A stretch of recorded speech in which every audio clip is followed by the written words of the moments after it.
Ma'am, step aside! I will not. I funded this terminal. You would owe our apologies. What happens when a woman in a simple grey coat is told she's not important enough to stand in a brand new billion-dollar airport terminal at the glittering dedication ceremony, surrounded by the city's elite? She is publicly humiliated, dismissed as a nobody, and ordered to step aside by a wealthy couple and an arrogant executive. They have no idea they are speaking to the quiet storm at the center of it all. They don't know her name. They don't know her story. And they certainly don't know that she holds a secret that could shatter the very foundation they're so proudly standing on. This isn't just a story about being underestimated. It's a story of devastating karma and the day the ignored finally inherited the earth. The Sterling Vance International Wing at New York's JFK Airport was the very definition of modern opulence. Sunlight streamed through colossal floor-to-ceiling windows, glinting off acres of polished Italian marble. The air smelled of new leather expensive perfume and the faint, clean scent of ozone from the state-of-the-art air filtration system. It was a cathedral of travel designed to impress, to intimidate, to announce New York's dominance on the world stage. And today was its christening. Hundreds of people milled about the grand concourse, a curated guest list of New York's finest. There were politicians in sharp suits, real estate tycoons with booming laughs, tech billionaires in their uniform of designer hoodies and socialites, who floated through the crowd like brightly colored predatory birds. Champagne flutes clinked, and the low hum of self-congratulation was the dominant soundtrack. Standing near a support column, slightly away from the main throng, was Aria Vance Sterling. She was 58, though the deep-set weariness in her eyes made her seem older. Her salt-and-pepper hair was pulled back in a simple, elegant bun, but a few stray wisps had escaped, framing a face that was more accustomed to quiet contemplation than grand social events. She wore a simple, charcoal grey wool coat over a modest black dress. In a sea of Chanel and Brioni, she was practically invisible. She clutched a small, worn leather portfolio to her chest, her knuckles white.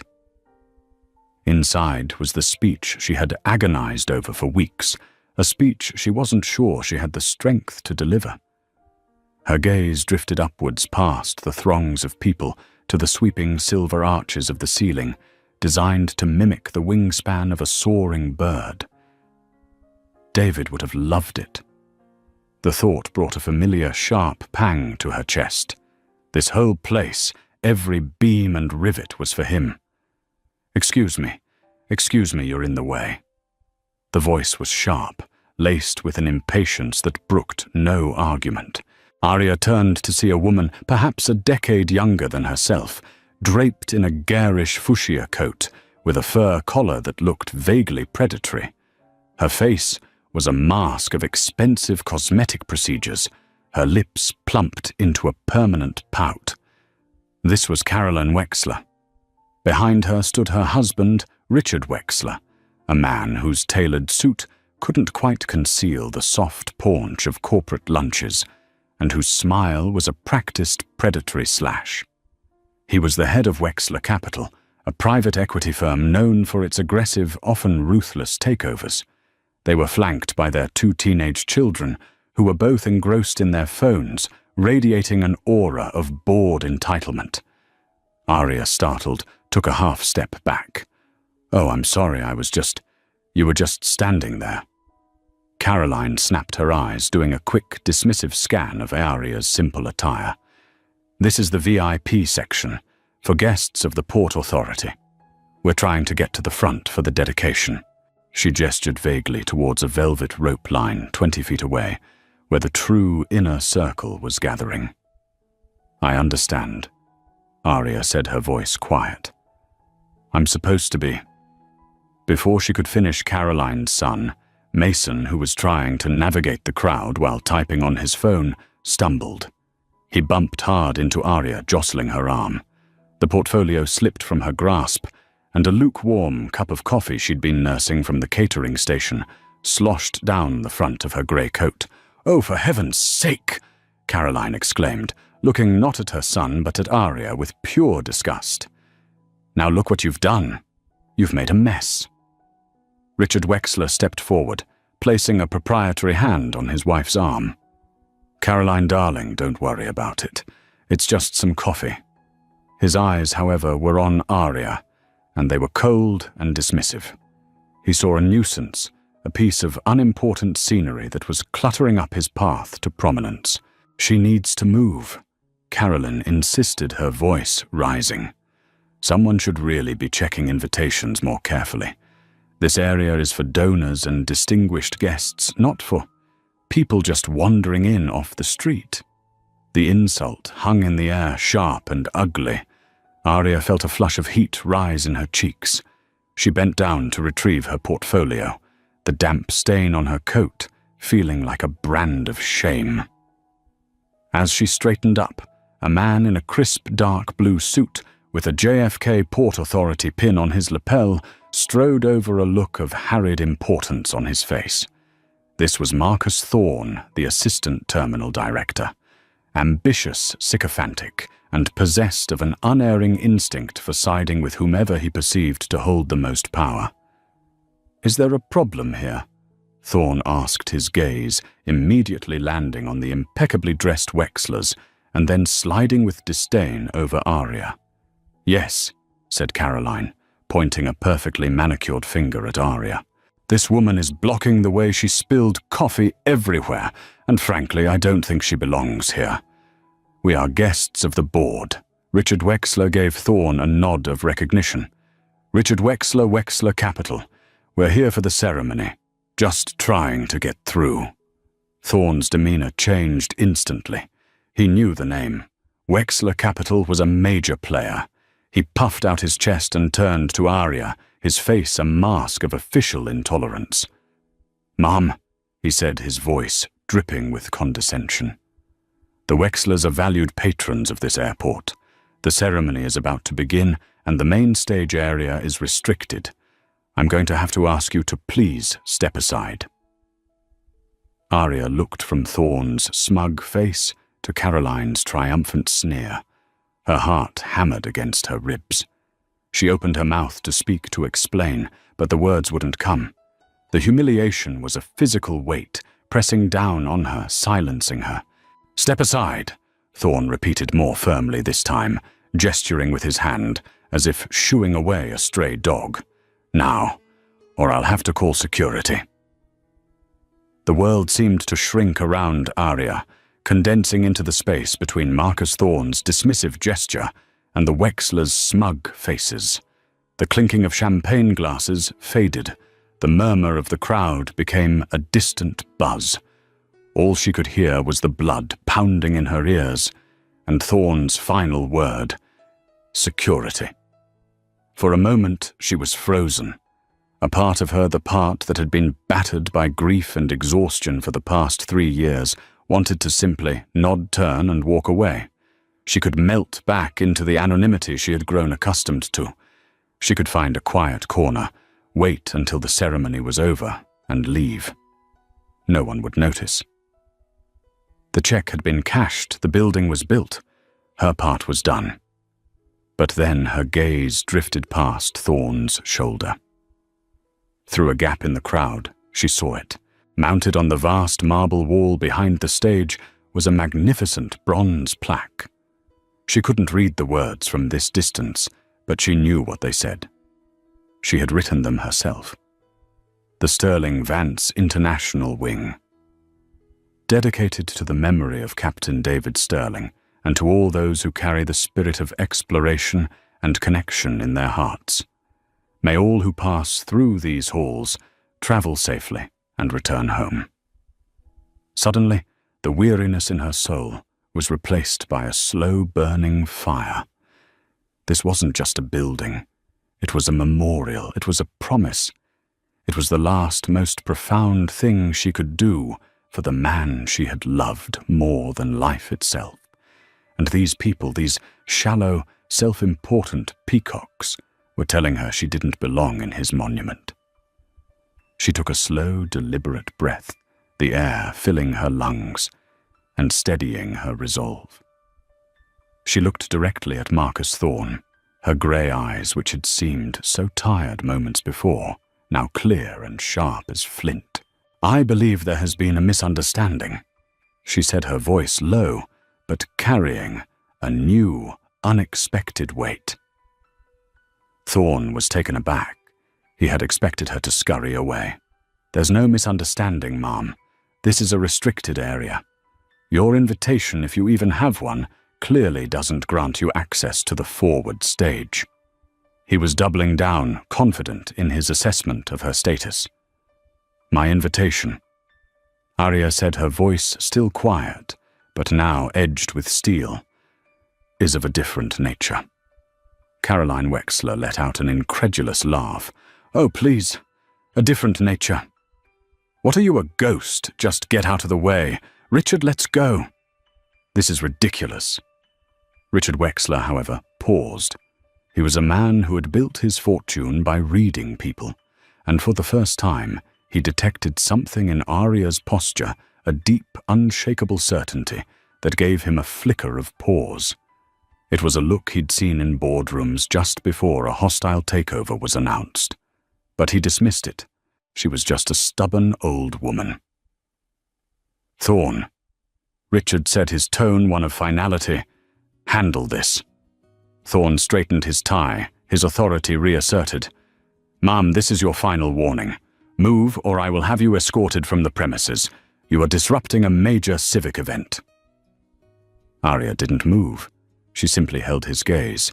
Her mind flashed back 3 years to another terminal. The old one. Dingy, crowded, inefficient. She remembered standing in a different, horribly sterile room in that old building, a room with fluorescent lights that hummed and made everyone look sick. A grim-faced airline official had stood before her, using the same bureaucratic, detached tone as Marcus Thorne. "Mrs. Sterling," the man had said, avoiding her eyes. "There was an incident on approach. Weather-related complications, outdated guidance systems. The response was delayed. We regret to inform you." That was the day her world had ended. David, her brilliant kind. Steady David was gone. He had been flying for 25 years. He could land a 747 in a crosswind with his eyes closed. But on that foggy night, a combination of outdated ground approach radar at the old underfunded terminal and pilot fatigue had created a fatal, unforgiving window of error. After the initial suffocating wave of grief came the anger. Not just at the airline, but at the systemic neglect. The airport was a cash cow for the city, yet its core infrastructure, the parts that kept people safe, had been left to decay. She had inherited a significant fortune from her own family, the Vances, who had been in shipping for generations. David had always joked that she was the one with the real capital, while he just had his head in the clouds. After his death, her fortune felt like an anchor, dragging her down into an ocean of meaningless sorrow. Then the idea came to her. A terrible, wonderful, impossibly expensive idea.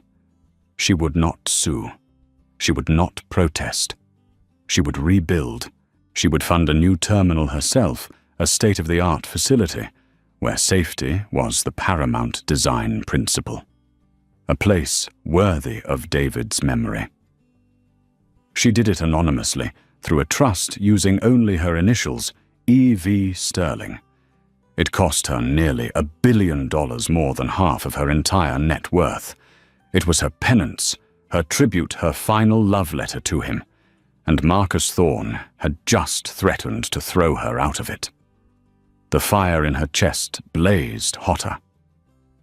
"You will not," she said, the words cutting through the air, "be calling security." Arya's quiet, firm declaration hung in the air, creating a small bubble of silence around the tense group. For a moment, even Caroline Wexler was at a loss for a suitably sharp retort. There was a power in Aria's stillness that was deeply unsettling to people who equated power with noise and motion. Marcus Thorne, however, saw it as a direct challenge to his authority in his own domain. His face reddened. "Is that a threat, ma'am? Because I assure you, the Port Authority Police—" "Marcus, what in God's name is going on here?" The new voice was calm but stern, cutting through Thorne's bluster. A young woman in a simple Port Authority blazer had pushed her way through the periphery of the crowd. She had a tablet in one hand and an earpiece in the other. Her name was Sophia Rossi, a junior events coordinator who was ferociously competent and perpetually overlooked by superiors like Thorne. Thorne turned annoyed at the interruption. "Sophia, this is not your concern. I'm handling a security issue. Go back to monitoring the catering." Sophia ignored him. Her eyes were wide, fixed on Aria. She had spent the last month coordinating with the mysterious benefactor's legal team. She had never met the woman, but she had seen the one and only approved press photo, a candid shot of a smiling woman with kind eyes and salt and pepper hair standing next to a handsome uniformed pilot. The photo had been provided for the dedication slideshow. Sophia's blood ran cold. It was her, the woman from the photo. "Mr. Thorne," Sophia whispered, her voice tight with panic as she tugged on his sleeve. "Sir, you need to stop." "Stop what?" Thorne hissed, pulling his arm away. "Stop doing my job. This woman is being disruptive." "No, she's—" Sophia looked at Aria, her expression a mixture of awe and mortification. "Ma'am, Mrs. Vance Sterling, is that you?" The name dropped into the conversation like a stone. Vance Sterling. It was the name on the plaque, the name on the program, the name of the entire wing. Caroline Wexler's perfectly sculpted eyebrows shot up. She looked from the drab woman in the coffee-stained coat to the massive bronze plaque and back again. The connection failed to compute. It was impossible. "What did you call her?" she asked Sophia, her tone incredulous.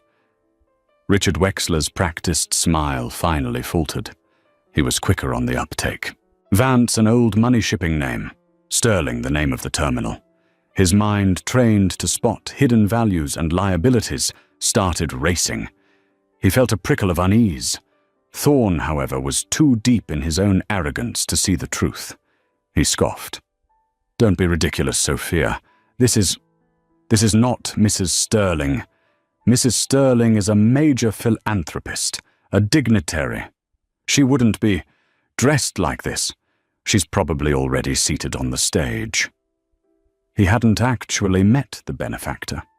All communication had been through lawyers and trusts, a fact that had wounded his pride immensely. He had constructed an image in his mind of a titan of industry dripping with jewels.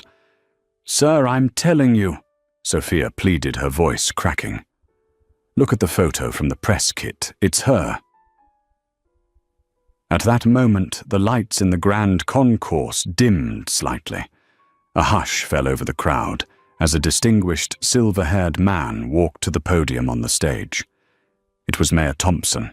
"Welcome, everyone." The mayor's voice boomed through the high-tech sound system. "Welcome to a new gateway for our magnificent city, a project born of vision, generosity, and a profound commitment to the future." The Wexlers and Thorne were momentarily distracted, turning their attention to the stage. This was the moment they had been waiting for. This terminal, the Sterling Vance International Wing, the mayor continued, stands as a testament to what one person's incredible spirit can achieve. For years we struggled with funding, with bureaucracy, with a dozen hurdles. Then a guardian angel appeared. Aria watched her heart, a painful drum against her ribs.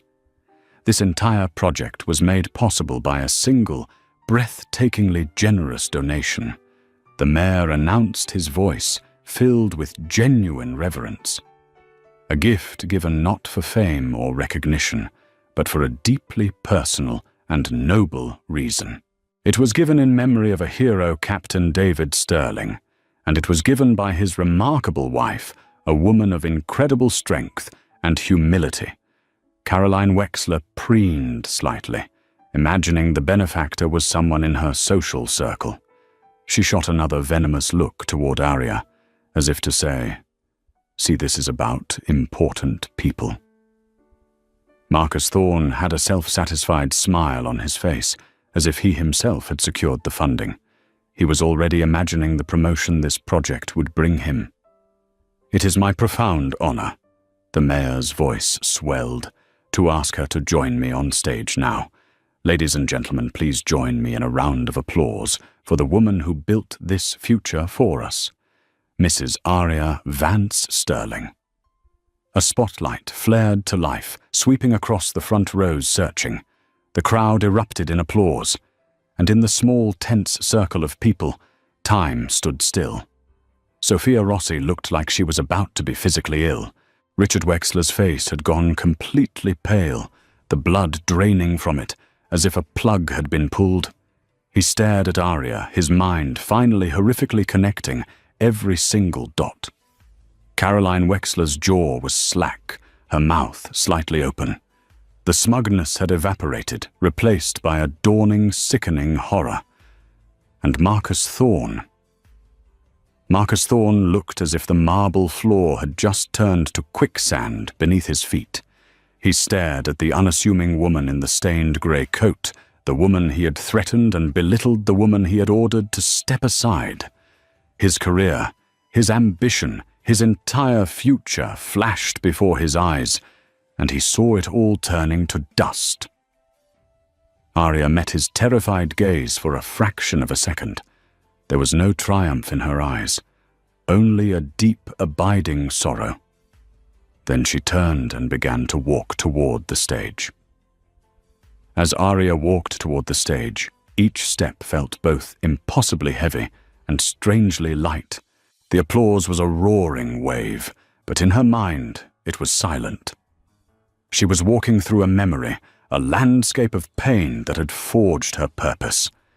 The faces of the Wexlers and Marcus Thorne, masks of crumbling arrogance, were already fading from her mind, replaced by a much more powerful image, the tired, kind face of Arthur Sterling, David's father.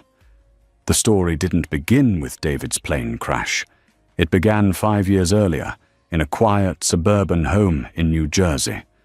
Arthur Sterling was a retired factory foreman, a man who had worked at the same plant for 40 years.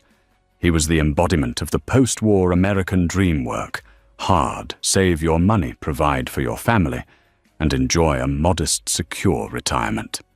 His entire life savings, his pension, and his 401k were managed by a portfolio of what he thought were stable blue-chip investments.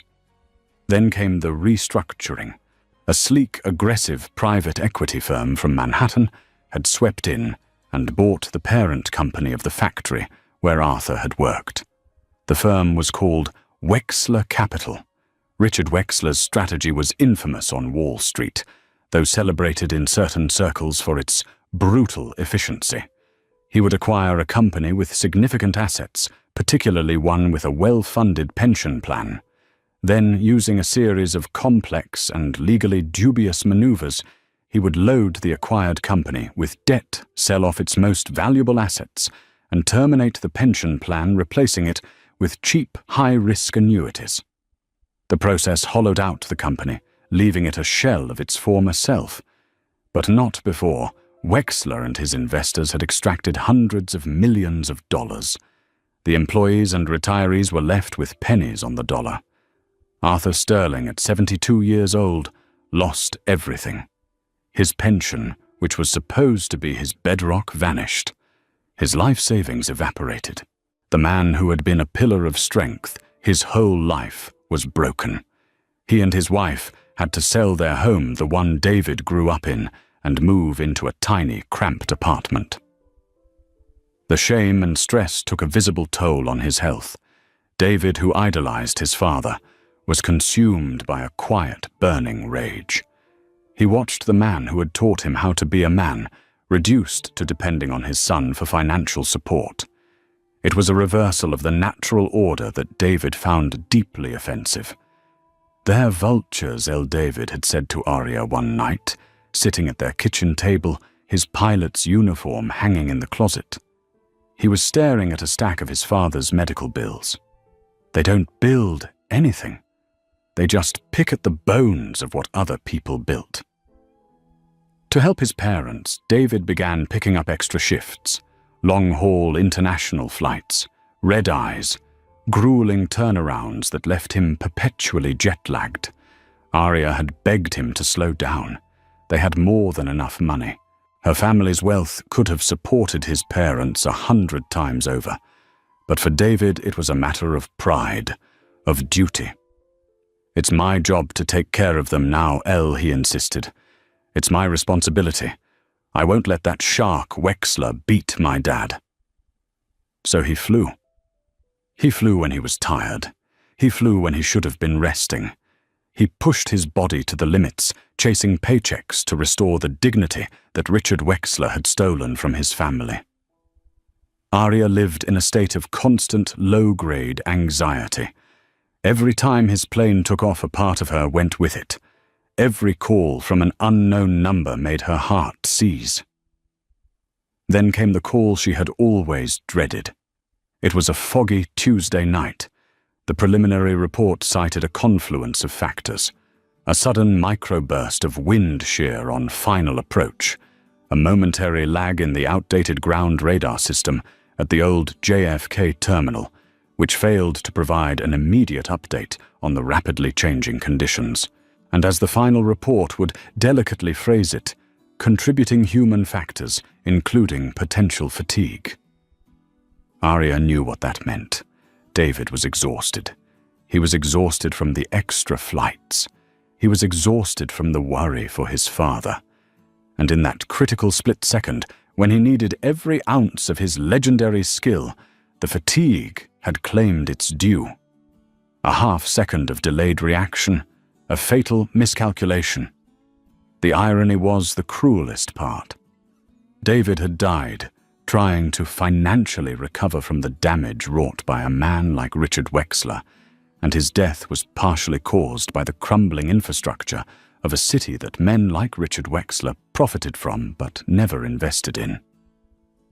After the funeral, as Arya sat in the silence of her empty home, the plan began to form. It was a plan born of grief and fury. She would use her money, the Vance money, to right a cosmic wrong. She couldn't get her husband back. She couldn't restore his father's health. Arthur had passed away from a heart attack 6 months after the crash, a broken man. But she could build something. She contacted her lawyers and set up the anonymous trust, the E.V. Sterling Trust. She laid out her conditions. The new terminal had to have the most advanced avionics guidance systems and safety protocols in the world. It had to be a place of light and air, a place that felt safe and welcoming, not grim and oppressive. And it had to be named for David. She had never met Richard Wexler. She only knew his name from the documents Arthur had shown her, and from David's bitter, angry rants late at night. She knew he was a predator who moved in the highest circles of New York finance. She never imagined in a million years that he would be standing here today, that fate or karma or whatever one chose to call it would deliver her antagonist directly to the foot of her monument, dripping with the same arrogance that had destroyed her family. The realization was not triumphant. It was chilling.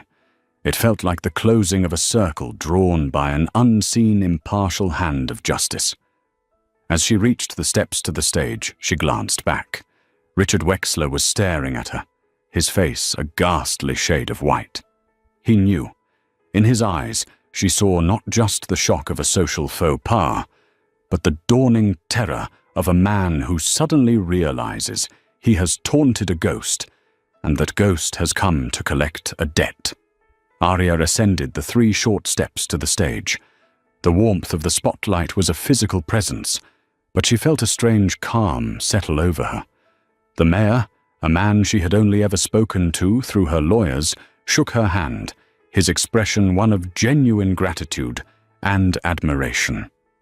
"Mrs. Vance Sterling," he murmured, his voice low, so only she could hear. "On behalf of the city of New York, thank you. What you have done is a miracle." Arya gave him a small, sad smile and nodded. She walked to the podium, adjusting the microphone. Her hands, which had been trembling just minutes ago, were now perfectly steady. She looked out over the sea of faces, politicians, business leaders, socialites, and her gaze swept past them, settling for a moment on the small, disgraced group standing by the column.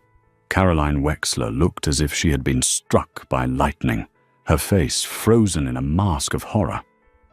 Marcus Thorne was visibly sweating under the stage lights, his eyes darting around as if searching for an escape route. But it was Richard Wexler who held Arya's attention. He was no longer looking at her. He was staring at the floor, his shoulders slumped. The predator had become the prey. Arya unfolded the papers from her worn leather portfolio. She looked down at the words she had so carefully crafted, the sanitized, dignified speech about legacy and the future of travel. And in that moment, she knew she couldn't read it. The sanitized version was a lie. The truth of this place, the blood and tears mixed into its foundation, demanded to be spoken. She set the papers aside. "Good afternoon," she began, her voice clear and resonant, amplified by the state-of-the-art sound system. It carried a quiet authority that immediately commanded the room's full attention. "Mayor Thompson, distinguished guests, thank you for that warm welcome." She paused, taking a breath. "You are standing in a building born from a great love and a great loss. This is the Sterling Vance International Wing. The Vance is my name.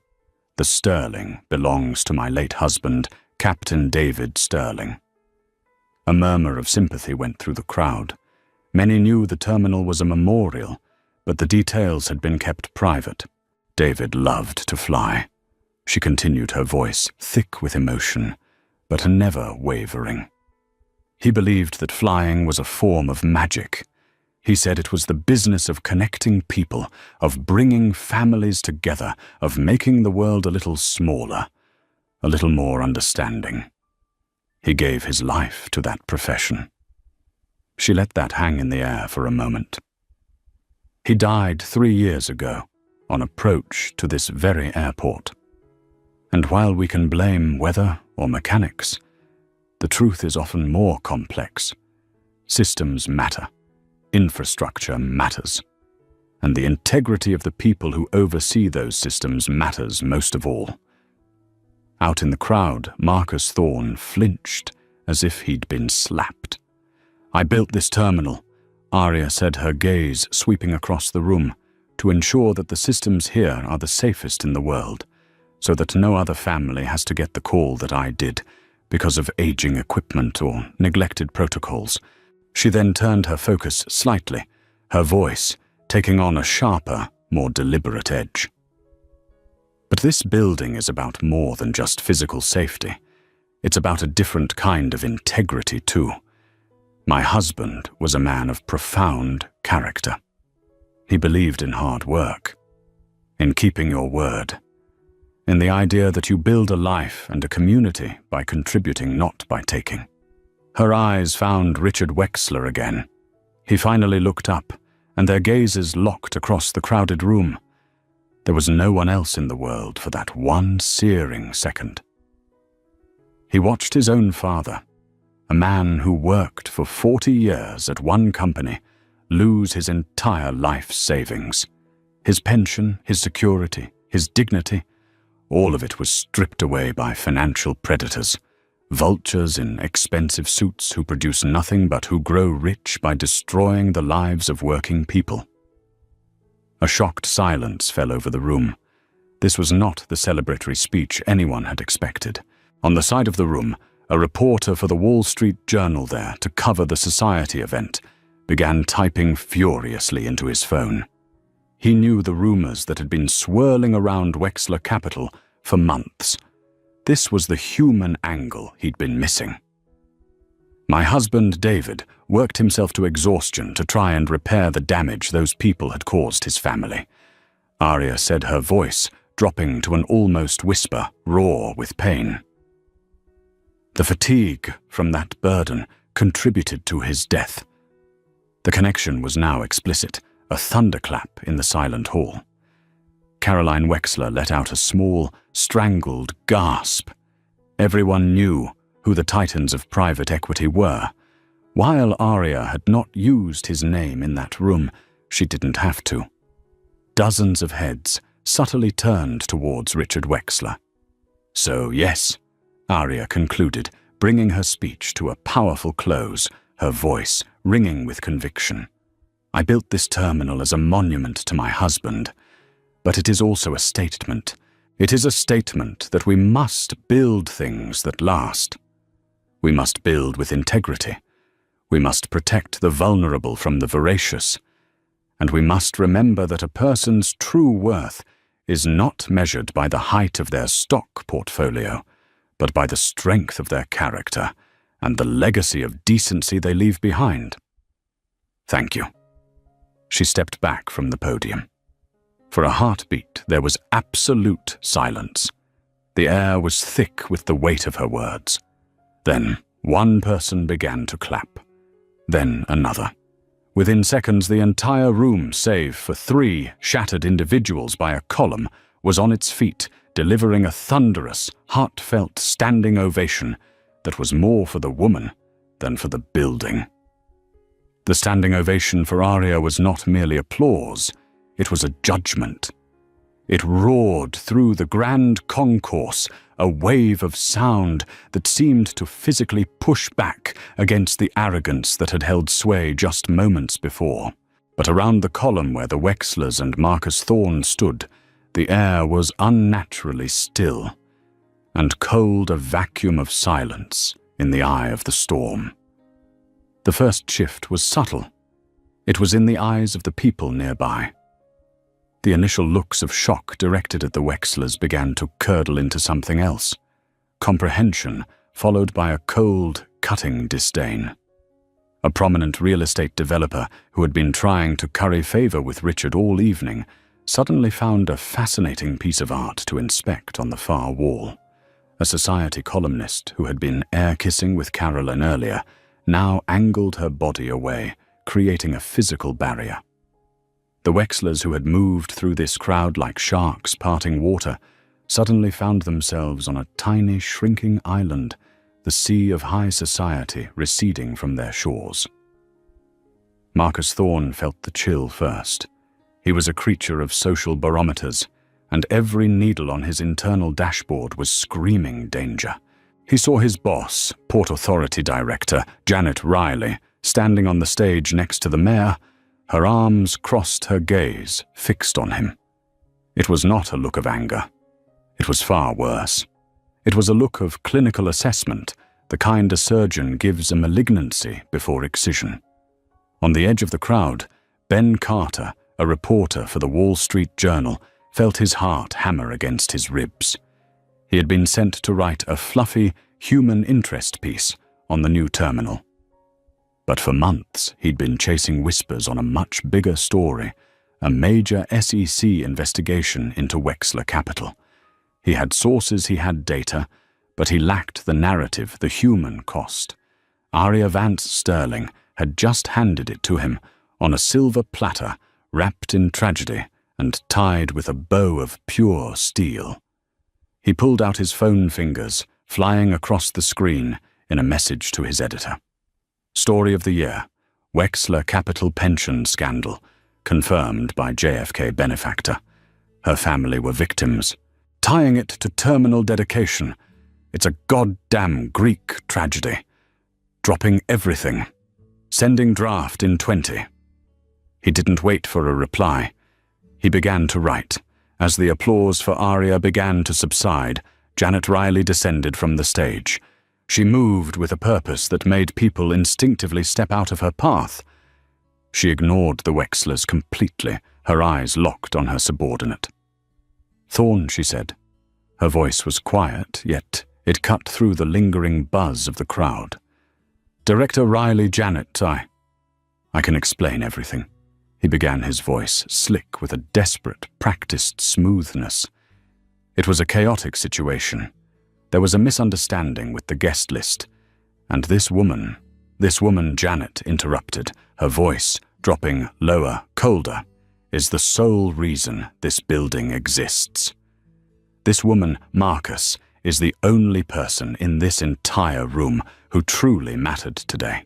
And you, in a spectacular failure of the most basic tenets of your job observation, decorum and simple human decency, threatened to have her removed.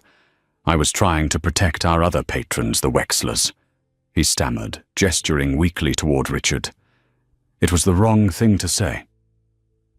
You were protecting a man whose name, in about 5 minutes, is going to be synonymous with fraud, Janet said, her eyes flashing with contempt. You chose a predator over a philanthropist. You valued a flashy suit over a noble heart. This isn't a misunderstanding, Marcus. It is a fundamental flaw in your character. It is a flaw the Port Authority can no longer afford. She paused, letting the weight of her words crush him. Go to your office. Pack your personal effects. Security will escort you from the building. You are done here. Marcus Thorne's face went slack, the color draining from it. The sounds of the room seemed to fade into a distant roar. His ambition, his meticulously crafted career path, his very identity as a man of importance, it all crumbled into dust at his feet. At that exact moment, Richard Wexler's phone buzzed in his pocket. It felt less like a vibration and more like an electric shock. The name on the screen was Robert Aiken, legal. His heart seized. His top lawyer never called in the middle of a social event unless the world was ending. He stumbled away from his family, turning his back to the crowd, as if to hide. "Bob," he rasped into the phone. He listened, his body growing rigid.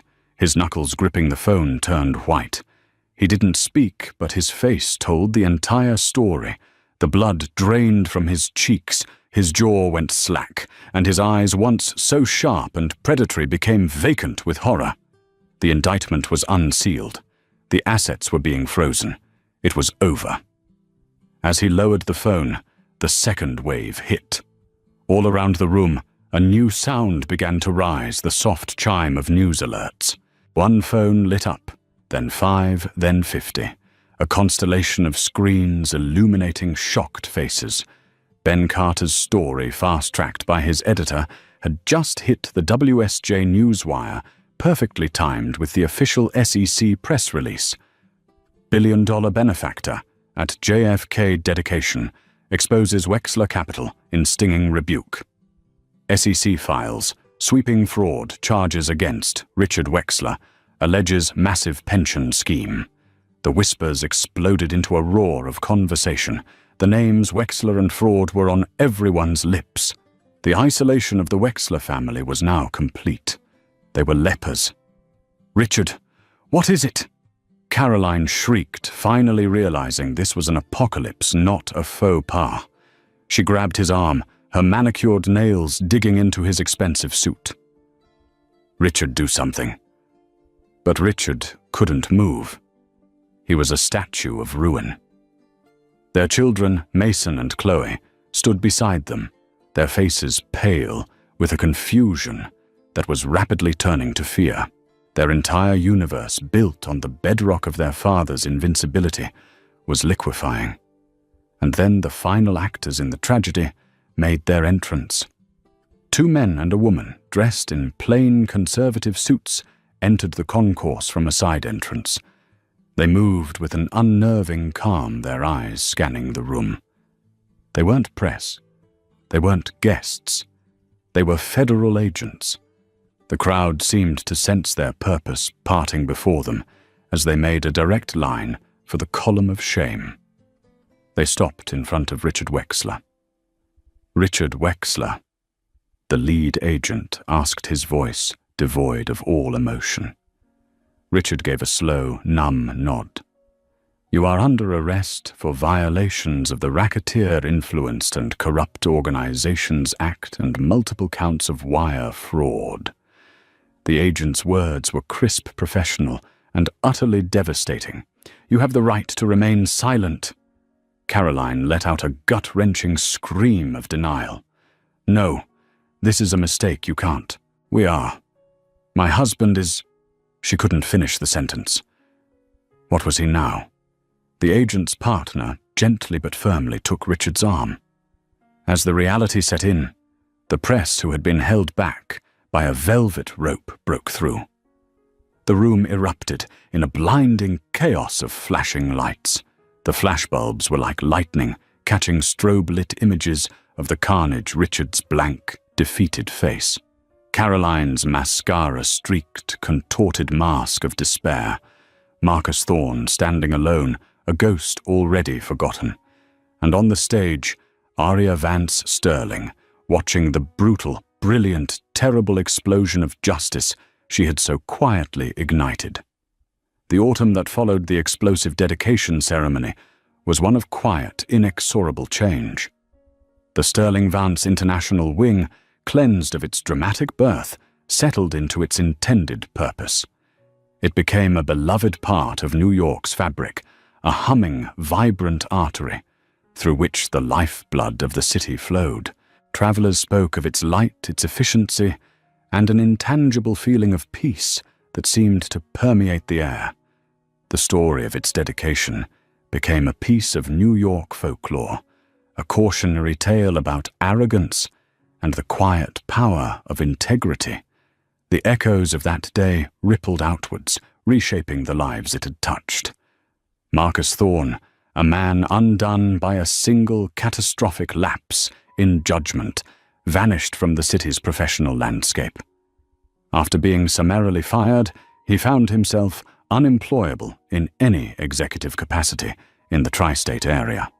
The last anyone heard, he had taken a significant demotion to a logistics management role at a much smaller airport in Ohio, his name a permanent synonym for sycophantic failure. The Wexler name, once a symbol of ruthless financial power, was now irrevocably linked to disgrace.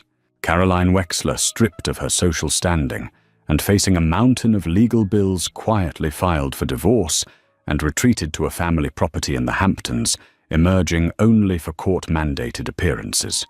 Her fuchsia coat and haughty demeanor became the subject of mocking memes. Her son and daughter transferred to schools out of state, desperate to escape the toxic fallout of their family name. Richard Wexler's downfall was absolute. His trial was a media sensation, a textbook case of corporate greed. One by one, former employees and victims, emboldened by Aria's public stand, came forward to testify. Convicted on multiple counts of wire fraud, conspiracy, and racketeering, he was sentenced to a lengthy prison term. The federal government seized the vast majority of Wexler Capital's assets, using them to establish a massive restitution fund for the thousands of pensioners whose lives his firm had systematically dismantled. It wouldn't restore their lost years or erase their hardship, but for many, it was the first glimmer of justice they had ever seen. Aria Vance Sterling watched these events from a distance, reading the news, not with glee, but with a grim sense of finality. Her war was over. The monument was built, the karmic debt had been paid. But as the noise faded, she was left in the quiet aftermath, facing the question that had haunted her for 3 years. What now? She found the answer not in New York, but in a modest sunlit office in Chicago, overlooking Millennium Park. She had established the Arthur Sterling Memorial Foundation, named for David's broken-hearted father. Its mission was simple and direct: to provide top-tier legal aid and financial counseling to victims of pension fraud and corporate malfeasance. One crisp November afternoon, Arya sat at her desk, engaged in a video call. On the screen was a man in his late 60s, with the strong hands and weary eyes of a lifelong steelworker. His name was Robert Henderson, and he was the Foundation's first official case.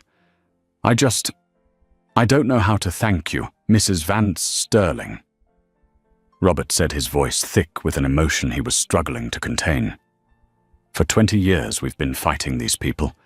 We sent letters we called politicians. Nobody listened. They took everything my wife and I saved. Said it was a necessary restructuring. They called it that. Like we were just numbers on a spreadsheet. I know the language they use." "Robert," Arya said, her voice gentle. "They use it to hide the fact that they are breaking people's lives. When I read about what you did in New York and what you said about your husband's family, it was like you were telling my story." He continued, wiping at his eye. "And now this. Your lawyers, they think we can actually get a real settlement. They're terrifying," he added with a slight, watery chuckle. "In a good way." "They are the best," Arya confirmed with a small smile. "And they will fight for you until the very end. You just focus on you and your wife. Let us handle the fight." After the call ended, Arya sat in the silence for a long moment. This felt more real than the grand terminal. The applause, the downfall of Richard Wexler, that was a loud, singular explosion. This was different. This was the quiet, patient work of rebuilding. A month later, for the first time since the dedication, she returned to JFK. Not as a benefactor, but as a passenger. She had booked a flight to London to visit an old university friend, a deliberate step towards reconnecting with her own life beyond the shadow of the monument. Walking through the Sterling Vance wing was a surreal experience. It was alive with the music of travel, the happy shrieks of children seeing an airplane up close, the emotional greetings of families being reunited, the rhythmic roll of thousands of suitcases. She saw a young Port Authority employee patiently giving directions to an elderly couple, his smile genuine, his demeanor respectful. She saw in him the legacy of Sophia Rossi, now the terminal's director of guest experience, who had instilled a new culture of compassion and service in the staff. Anonymously, she bought a coffee and sat near the grand windows, watching the planes take off and land. No one recognized her. She was just another woman in a simple coat, another face in the crowd. And it was wonderful. Her eyes were drawn inevitably to the great bronze plaque on the far wall. She didn't need to walk over. She knew the words by heart, dedicated to the memory of Captain David Sterling. May all who pass through these halls travel safely and return home. A young family, a mother and father with 2 small children, stood before the plaque, the father quietly reading the inscription to his son who was perched on his shoulders. The boy pointed a small finger at the bronze lettering. "Like a superhero, Daddy?" the boy asked. "Yes, son," the father said softly. "Like a superhero." Tears welled in Arya's eyes, but they were not tears of sorrow. They were tears of peace. She finally understood. Her victory wasn't Richard Wexler in handcuffs. Her revenge wasn't Caroline Wexler's social ruin. Her triumph wasn't even in the standing ovation. It was here. It was in the quiet hum of 1,000 safe journeys. It was in Robert Henderson's hopeful smile on a computer screen. It was in a little boy looking up at her husband's name and thinking of a hero. She had built a fortress to keep the memory of her great love safe. But now she saw it wasn't a fortress at all. It was a beacon, and its light was just beginning to spread. Finishing her coffee, Arya Vance Sterling stood up, pulled her small carry-on bag behind her, and walked toward her gate, a quiet, invisible woman finally ready for her own journey forward. Arya Vance Sterling's story is a powerful reminder that strength doesn't always roar. Sometimes it's a quiet, unshakable resolve in the face of arrogance. It's a testament to the fact that you can't judge a person's worth by their coat or their title. The Wexlers and Marcus Thorne made that mistake. They saw a nobody and told her to step aside, only to have the entire world shift beneath their feet. They learned the hard way that karma isn't just a concept. Sometimes it's a billion-dollar terminal named after the family you destroyed. This story is about more than just revenge. It's about turning profound pain into purpose. It's about building a legacy of integrity from the ashes of betrayal. If this story of poetic justice and quiet strength resonated with you, please help us share it. Hit that like button, share this video with someone who would appreciate it, and be sure to subscribe to our channel for more true life stories where the overlooked and underestimated finally get their due. What did you think of Arya's ultimate response? Let us know in the comments below. Thank you for watching.